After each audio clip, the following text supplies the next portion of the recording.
여기 부모조차 포기한 최악의 망나니 생활을 하고 있다는 독일인이 있습니다. 그리고 그날도 어김없이 사고를 치고만 그는 마지막 방법으로 억지로 한국에 보내지게 되었다는데요. 하지만 우연히 한국의 새벽 지하철에 탑승하게 된 그는 충격적인 장면을 목격하고 이전과는 다른 삶을 살게 되었다고 합니다. 그렇다면 이 외국인이 한국에서 대체 무슨 장면을 목격했던 것일까요? 안녕하세요. 저는 독일 출신의 루카라고 합니다. 저는 현재 매우 건실하게 삶을 살아가고 있고 직장에서도 인정받는 모범사원이지만 불과 얼마 전까지만 해도 저는 그야말로 망나니로서 인생을 허비하면서 살았는데요. 아마 한국에 오지 않았다면 저는 평생을 한심하게 살았을지도 모를 정도로 제 인생은 정말 시궁창과 다름없었습니다. 일단 저는 잘 나가는 사업가 아버지를 둔 덕분에 매일같이 돈을 흥청망청 쓰며 아무런 목적의식 없이 살았는데요. 어차피 굳이 일하지 않아도 아버지의 돈으로도 평생을 놀고 먹을 수 있는데 공부는 왜 하고 일은 왜 하냐는 생각으로 인생을 그저 방치해뒀죠. 아버지의 훈육은 더 이상 제게 통하지 않았고 독일에서 난다긴다 하는 전문가들도 독일 최고의 망나니인 제 앞에서 전부 학을 떼고 돌아가곤 했습니다. 그러자 참다 못한 아버지는 특단의 조치를 취하셨어요. 그건 바로 저를 한국으로 강제로 보내는 거였는데요. 당연히 저는 이러한 아버지의 결정을 죽기 살기로 반대했고 몰래 다른 친구 집으로 도망가서 살겠다는 구체적인 계획까지 세웠죠. 하지만 이 계획은 실행이 되기도 전에 아버지께 발각이 되고 말았고 아버지는 제가 도주의 우려가 있으니 지금 당장 한국으로 보내버려야겠다며 저를 예정보다 일주일 더 빨리 한국으로 보내버리더군요. 일주일 동안은 제가 알아서 살고 그 후에 자신의 오랜 친구인 종민 아저씨가 연락할 거라며 말 그대로 저를 쓰레기 버리듯 한국으로 던져버리셨죠. 이건 정말 큰일이었습니다. 저는 종민 아저씨의 얼굴도 모르는데 연고도 없고 언어도 모르는 낯선 나라에서 어떻게 일주일을 버틸 수 있단 말인가요? 심지어 저는 음식에 매우 예민한 체질이라 음식을 잘못 먹었다간 염증 반응이 기도를 막아서 죽을 수도 있는데요. 하지만 아버지는 단호하셨고 저는 무책임하게 절 버려둔 아버지를 원망하며 한국에 도착하게 되었습니다. 인천공항에 친절한 한국인 직원들은 한국에 온 것을 환영한다며 친절한 미소를 보냈지만 화가 잔뜩 났던 저는 그저 오만상을 찌푸리며 씩씩댈 뿐이었죠. 하지만 몸은 참 솔직했어요. 오랜 비행을 해서 그런가 배는 어찌나 고프던지 저는 공항버스를 타고 무작정 내린 서울 어딘가에서 굶주린 배를 부여잡아야만 했습니다. 한국어도 못하는 제가 음식 알레르기를 피해서 제대로 된 요리를 먹을 수 있을 리는 없어 보였지만 독일에서 알아주는 꼴통인 저는 늘 그랬듯 마구잡이로 근처 아무 식당이나 들어가 버렸죠. 그리고 저는 식당에 들어오자마자 경악을 금치 못할 경험을 하게 되었습니다. 제가 독일어로 이런 망할. 그래 어디 한번 기도가 막혀서 저승구경이나 해보지 뭐. 제기랄 뭐 이런 경우가 다 있어? 라고 욕짓거리를 하며 불평을 늘어놓자 웬 깡통 녀석이 독일어를 사용하며 그런 말은 사용하면 안 된다는 답변을 건네왔거든요. 그랬습니다. 이 식당에 비치된 키오스크는 제 독일어를 완벽하게 알아들었던 것이죠. 저는 이런 믿기지 않는 상황에 기가 차서 헛소리 말고 메뉴나 한번 추천해봐라. 이 고철덩어리 녀석아라고 말했는데요. 그러자 키오스크는 식당에서 파는 메뉴의 이미지를 표시하며 독일인 입맛을 고려한 AI 추천 서비스를 제공하더라고요. 심지어 키오스크는 요리에 대한 실시간 영양 정보와 각 선택에 따른 알레르기 경고까지 해주고 있었는데요.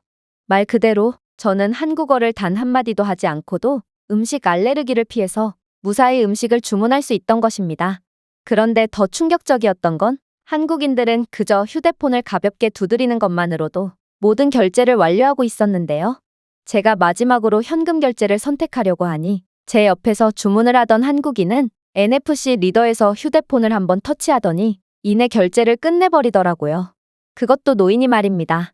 새파랗게 젊은 저조차도 휴대폰으로 아버지께 용돈을 달라는 구걸 전화만 간신히 할 줄 안다는 것을 고려해봤을 때 한국의 노인들마저 디지털 인프라에 적응한 모습은 정말 어리 빠지게 하기에 충분했습니다. 아무튼 그렇게 제 주문번호는 카운터 위에 디지털 화면에 나타났고 불과 5분이 지나기도 전에 제가 주문한 식사는 픽업 준비가 완료되더라고요. 독일의 레스토랑에서는 주문된 음식이 나오기까지 1시간은 걸리고 픽업을 해야 하는 경우 디지털 화면은커녕 직원이 주문번호를 우렁차게 부를 뿐인데요. 하지만 한국의 식당은 모든 과정을 미래지향적으로 처리하고 있었고 저는 한국에서 패스트 다이닝의 미래를 본 것 같은 느낌을 받게 되었습니다. 그런데 놀라운 점은 여기서 끝이 아니었어요. 저는 만족할 만한 식사를 끝내고 지하철이 보여서 그저 무작정 들어갔는데요. 혹여라도 이곳이 제 일주일간의 보금자리가 될 수도 있으니 조사라도 해보자는 생각이 들었거든요. 그러나 저는 정말 생각지도 못한 충격적인 장면을 목격하게 되었습니다. 왜냐하면 이곳에도 터치형 첨단 키오스크가 존재하고 있었거든요.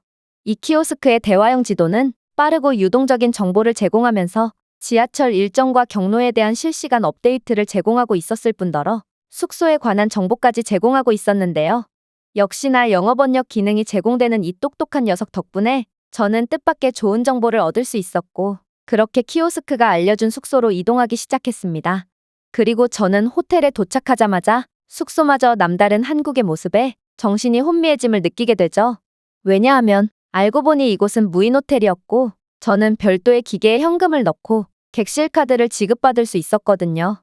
그런데 이 호텔은 무인으로 운영되고 있음에도 세면도구나 물 등의 각종 비품을 투숙객들에게 무료로 개방하고 있었을 뿐더러 셀프바라는 시스템을 운용하며 음식을 무료로 원하는 만큼 퍼담아갈 수 있도록 해놓기까지 한 거 아니겠어요?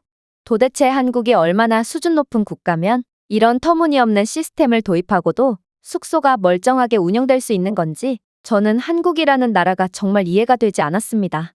독일이었다면 이렇게 비품들을 개방해 놓은 지 3분 만에 트럭대가 몰려와서 모든 물건들을 실어서 달아날 게 분명하거든요. 특히나 평생을 망나니로 살아왔던 저였기에 이런 바보 같은 한국의 모습에 더욱 기가 찰 따름이었죠. 하지만 이러한 한국인들의 남을 배려하고 신뢰하는 소중한 마음에 뭔가 울컥하는 감정을 느낀 저는 이번만큼은 모범 투숙객이 되어 한국인들의 순수한 마음을 존중해주기로 했습니다. 호텔 셀프바의 음식들이 너무 맛있기도 했고 일주일간 어떻게든 버텨내야 했던 저는 본의 아니게 셀프바 음식들을 지나치게 많이 먹어버린 것 같기는 했지만 말입니다. 그렇게 저는 한국의 최첨단 인프라의 수혜를 톡톡히 받으며 일주일을 무사히 보낼 수 있었고, 정확히 일주일 뒤 종민 아저씨께 연락이 와서 그의 회사로 향하게 되었습니다. 종민 아저씨는 서글서글한 인상과는 달리 매우 카리스마 있으신 분이었는데요. 그는 유창한 영어를 구사하며 한국어도 못하는 놈에게 맡길 일은 없으니 자빌부터 하라고 하더군요. 그리고 한 달 안에 기본적인 한국어를 구사하지 못한다면 쓸모가 없는 저를 그대로 물류선박에 묶어 독일로 보내버리겠다며 엄포를 놓으셨죠.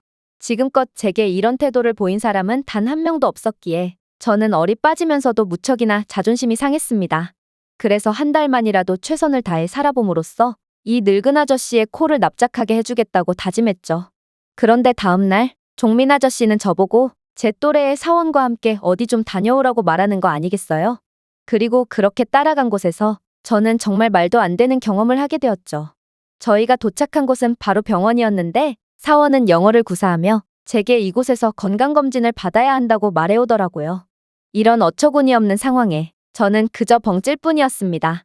아니, 종민 아저씨는 아버지의 절친한 친구라더니 이건 안 그래도 돈이 없는 저를 파산시키려고 하는 행동이 분명했거든요. 독일에서는 기본적인 건강검진조차 수백만 원이라는 엄청난 비용이 들고, 따라서 일반적인 독일인들은 건강검진은커녕 아파도 의사 얼굴조차 보지 못하는 게 현실입니다. 그런데 동전 몇 푼만 간신히 챙겨서 거의 쫓겨나듯 한국으로 온 사람에게 이런 고가의 의료 서비스를 받으라니 저는 종민 아저씨가 저를 파산시켜서 독일로 쫓아낼 속셈이라는 생각이 들었고 순간 엄청난 배신감이 몰려왔습니다. 그래서 애꿎은 사원에게 소리를 질러버렸죠. 내가 이런 얄팍한 술수에 속을 것 같아? 나를 잡아먹든 구워 삶든 돈 나올 구석은 조금도 없으니 알아서 해. 그러자 사원은 무슨 뚱딴지 같은 소리를 하냐는 듯 저를 쳐다보더니 이내 박장대소를 하며 한국에서 건강검진은 무료라는 터무니없는 소리를 해오더군요. 건강검진이 무료라니 이건 도저히 말이 안 됐습니다. 만약 독일에서 건강검진을 무료로 제공해준다면 안 그래도 얼마 없는 병원들은 몰려오는 사람들을 도저히 감당하지 못해서 의료 인프라가 붕괴되고 말 것입니다. 그리고 유럽 최고의 선진국이라는 독일조차 감당 못하는 제도를 한국이 감당할 수 있을 리는 없어 보였죠.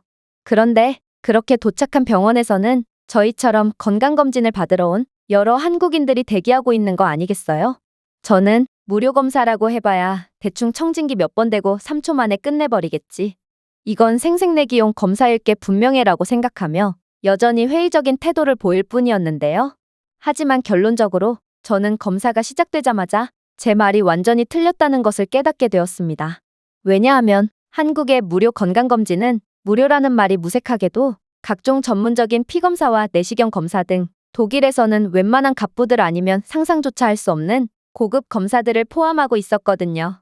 심지어 한국에서는 이러한 검사를 1년마다 한 번씩 무료로 제공해 준다고 했고, 저는 한국의 우수한 모습에 그저 넋이 나갈 뿐이었습니다. 한국이 얼마나 부자나라면, 그 전에 얼마나 의료 인프라가 튼튼하면 이 정도 복지를 제공할 수가 있단 말인가요? 저는 첫 입국부터 지금까지 도통 현실적이지 않은 모습만을 보여주는 한국에 완전히 압도당해버렸습니다. 분명 몇십 년 전까지만 해도 한국은 너무나도 가난해서 독일로 노동력을 해외 수출했던 나라라고 알고 있었는데, 도대체 어떻게 이 정도로 단기간 만에 독일을 능가해버릴 수가 있단 말인가요? 이건 도저히 말이 안 되는 상황이었죠. 그러나 이러한 제 의문은 채 2주일이 지나기 전에 완전히 풀리게 되었습니다. 일단 한국의 놀라운 의료제도의 수혜를 입은 다음 날, 제 회사에서의 본격적인 업무가 시작되었는데요. 그런데 회사 일에 아무리 집중하고 열심히 하려고 해도 저는 한국인들의 속도를 도저히 따라갈 수가 없었습니다. 저는 그저 잡일만 담당했음에도 불구하고 일을 해본 적도 없고 한국어도 못하는 저는 안 그래도 완벽한 일처리를 보여주는 한국인들의 발끝조차 따라가지 못했죠. 가진 건 자존심밖에 없었던 저는 이대로는 안 되겠다고 생각했습니다. 그래서 남들보다 2시간 먼저 출근해서 2시간 먼저 퇴근하기로 했어요. 다행히도 한국은 이른 새벽에도 대중교통을 운행하는 놀라운 대중교통 인프라를 보여주고 있었는데요. 덕분에 저는 무리 없이 이른 출근이 가능했죠. 그런데 새벽이라 아무도 없을 거라 생각했던 지하철은 어디론가로 향하는 한국인들로 인산인해를 이루고 있는 거 아니겠어요? 저는 정말 깜짝 놀랄 수밖에 없었습니다. 저는 살면서 이렇게 일찍 일어난 적조차 없었는데 이 많은 한국인들은 대체 어디를 가는 것이길래 이 정도로 이른 시간에 지하철에 몸을 실은 것일까요? 심지어 피곤에 찌들어 연신 표정을 찌푸리던 저와는 달리 지하철 안의 한국인들은 피곤하지만 밝은 표정으로 제게 먼저 인사를 해주었고, 제 부모님 뻘 혹은 그보다도 더욱 나이가 들어 보이는 어르신들의 미소에 저는 부끄러움을 느낄 수밖에 없었습니다. 저런 어르신들도 밝은 표정으로 하루를 시작하고 있는데 젊은 놈이 돼서 피곤함 따위에 무릎을 꿇고 죽을 상을 하고 있다니요. 워낙 아나무인하던 저였기에 저는 살면서 처음 느껴보는 이러한 부끄러움이라는 감정에 당황하는 한편, 어르신들의 밝은 표정에서 에너지와 위로를 받아 더욱 힘내서 하루를 시작할 수 있었어요. 그런데 여전히 이상하더군요. 이 정체불명의 중장년층들은 다음 날에도 그리고 그 다음 날에도 계속해서 지하철이 꽉 찰 정도로 가득했고 무슨 대단한 일이라도 하러 가는 것처럼 매우 자부심 있는 얼굴을 하고 있었거든요. 심지어 백발이 지긋하신 고령의 어르신들도 전혀 힘든 기색 없이 지하철에 탑승해 있었고 피곤해서 선체로 꾸벅꾸벅 조는 제게 자신의 자리를 양보해 주려고까지 하더라고요. 저보다 자신이 더 힘들 텐데 이렇게 놀라운 배려를 해주는 한국 어르신들의 모습에 저는 정말 엄청난 감동을 받을 수밖에 없었습니다. 하지만 제가 아무리 최악의 망난이라도 이런 어르신들에게 자리를 양보받을 수는 없겠다 싶어서 정말 죽을 것 같이 힘든 날에도 두 눈을 부릅뜨며 항상 힘을 내려고 노력했죠. 그리고 그렇게 이들과 몇 주 동안이나 동행하다 보니 이들의 정체가 미친 듯이 궁금해지기 시작하더라고요. 저는 이들은 대체 누구인지 그리고 어디로 향하는 건지 꼭 알아야겠다는 생각이 들었습니다. 그래서 평소 친하게 지냈던 동료 사원에게 제 경험을 말해줬고 이들의 정체에 대해서도 물어봤어요. 그러자 이 한국인 동료는 정말 충격적인 이야기를 해오기 시작하더군요. 루카, 너 한강의 기적이라고 들어봤니? 내가 본 사람들은 한강의 기적을 이끈 기적의 산증인이자 영웅들이셔. 아마 이분들 중에는 젊었을 적에 너희 나라로 가서 굳은 일을 마다하지 않고 해주신 분들도 계실 테지? 이분들은 젊었을 때부터 국가와 가족을 위해 새벽부터 일해오셨고 그 결과 세계 최빈국이었던 한국은 단기간 만에 손꼽히는 경제대국으로 올라설 수 있었던 거야. 이분들은 나이가 든 지금도 남들이 할 수 없는 일들을 기꺼이 도맡아 하는 숨겨진 영웅들이지. 아무래도 내가 본 중장년층들의 표정이 밝았던 이유도 이들은 자신을 위해서 일하는 것이 아닌 가족들을 위해 새벽부터 구슬땀을 흘리는 것이기 때문에 늘 희망과 자부심을 갖고 일터로 이동하는 게 아닐까 싶어. 동료 사원의 말을 들은 저는 뒤통수를 강하게 맞은 듯한 충격이 들었습니다. 한국을 단기간 만에 최고의 선진국으로 만든 이러한 영웅들조차 아직까지도 가족과 국가를 위해 헌신하고 있는데 저는 아버지만 믿고 망나니 집만 일삼고 있었다니 너무나도 부끄러워졌습니다. 그동안 웬만한 심리 상담가들조차 고집 센 저를 설득시킬 수 없었지만 저는 한국의 영웅들이 보여주는 헌신적인 삶의 태도에 풀렸던 머릿속의 나사들이 다시 조여짐을 느꼈습니다. 조언이란 뭔가를 가르칠 능력을 가진 사람만이 해야 한다고 생각해왔던 저였고 그런 입에 발린 조언 따위는 누가 못해 라며 조언을 무시했던 저였지만 평생을 아무런 불평 없이 묵묵히 헌신하는 한국의 영웅들의 모습을 본 이상 이제는 절대로 예전처럼 살면 안 될 것 같다는 강한 울림을 받았습니다. 그래서 저는 그때부터 자나깨나 일 생각만을 하며 최선을 다해 삶을 살아가기 시작했어요. 역시나 한국의 윗세대들이 이렇게나 성실하고 부지런한 모습을 보여주다 보니 이를 보고 자란 한국의 젊은 세대들의 부지런함과 일처리 수준도 너무나도 높아서 이들을 따라가는 건 정말로 쉽지 않았습니다. 그러나 그렇게 6개월 동안 죽기 살기로 최선을 다해본 결과 저는 이달의 모범사원상을 수상하기도 했고 일처리 능력도 비약적으로 상승하게 됐죠. 그야말로 저는 완전히 다른 인간으로 다시 태어난 것입니다. 제게 칭찬이라곤 단 한 번도 해준 적이 없던 종민 아저씨는 저희 아버지께만큼은 이렇게나 부지런한 녀석은 정말 오랜만이라며 그렇게나 제 칭찬을 하셨다고 했는데요.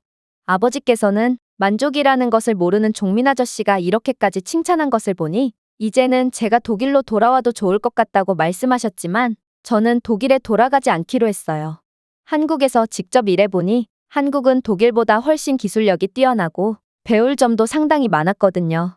저는 한국인들의 성실함과 근면함을 더욱 배울 필요가 있다고 느꼈고 이곳에서 더욱 발전한 뒤 스스로 떳떳한 모습으로 아버지께 나타나기로 했습니다. 혹시 아나요?